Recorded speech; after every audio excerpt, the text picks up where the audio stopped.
ये कोई हादसा नहीं, ये सिस्टम की नाकामी का वो काला सच है जो हर बार एक नई लाश के साथ सामने आता है।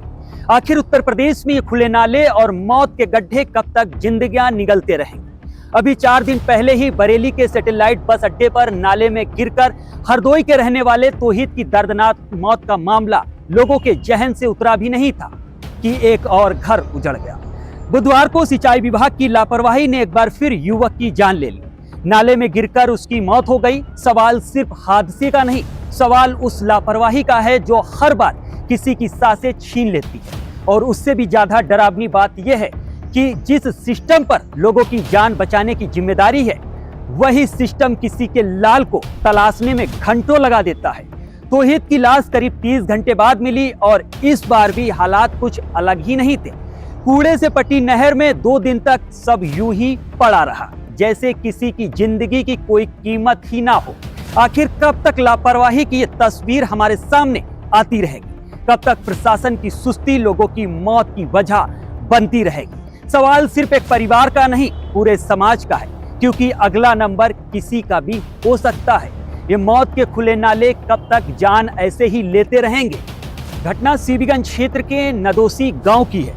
ये घटना सिर्फ एक हादसा नहीं, बल्कि सिस्टम की लापरवाही की डरावनी तस्वीर बनकर सामने आई है।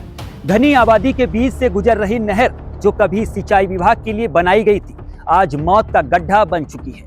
आरोप है कि सीबीगंज से नदोसी तक इस नहर पर कब्जा करके इसे नाले में तब्दील कर दिया गया।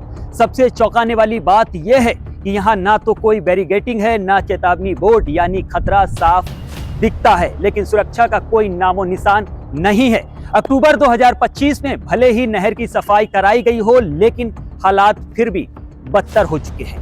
आसपास के घरों से निकलने वाला गंदा पानी और कचरा इसी सीधे नाले में डाला जा रहा है, जिससे ये जहरीली और खतरनाक बन गई। इसी लापरवाही का नतीजा है कि नदोसी गांव में एक युवक की नहर में गिरकर दर्दनाक मौत हो गई। अब इस मामले ने प्रशासनिक गलियारों में भी हलचल मचा। अधिकारी ने इस घटना की जांच के आदेश दे दिए हैं। इस फैसले के बाद अब तक जिम्मेदारी से पल्ला झाड़ रहे सिंचाई विभाग के अधिकारियों की मुश्किलें बढ़ गई हैं और उन पर कार्रवाई की तलवार लटकने लगी है। बताया जा रहा है कि हैरानी की बात यह है कि हादसे के बाद सिंचाई विभाग के सहायक अभियंता ने इस जमीन को विभाग की मानने से ही इनकार कर दिया, जबकि नगर निगम ने इसे साफ तौर पर नहर और सिंचाई विभाग की जमीन बताया है।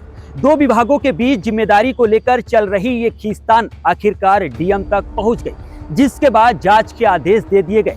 क्षेत्र पार्षद अंजुल के मुताबिक ये जमीन सिंचाई विभाग की है और वर्षों पहले यहाँ नहर बनाई गई थी, लेकिन आज तक इसमें पानी नहीं छोड़ा गया। अब ये सिर्फ गंदगी और लापरवाही का अड्डा बनकर रह गई। जिलाधिकारी का कहना है कि जांच में सच्चाई सामने आने के बाद दोषियों के खिलाफ सख्त कार्रवाई की जाएगी, लेकिन बड़ा सवाल अब भी वही है, आखिर कब तक ऐसी लापरवाही मासूम जिंदगियों को निगलती रहेगी?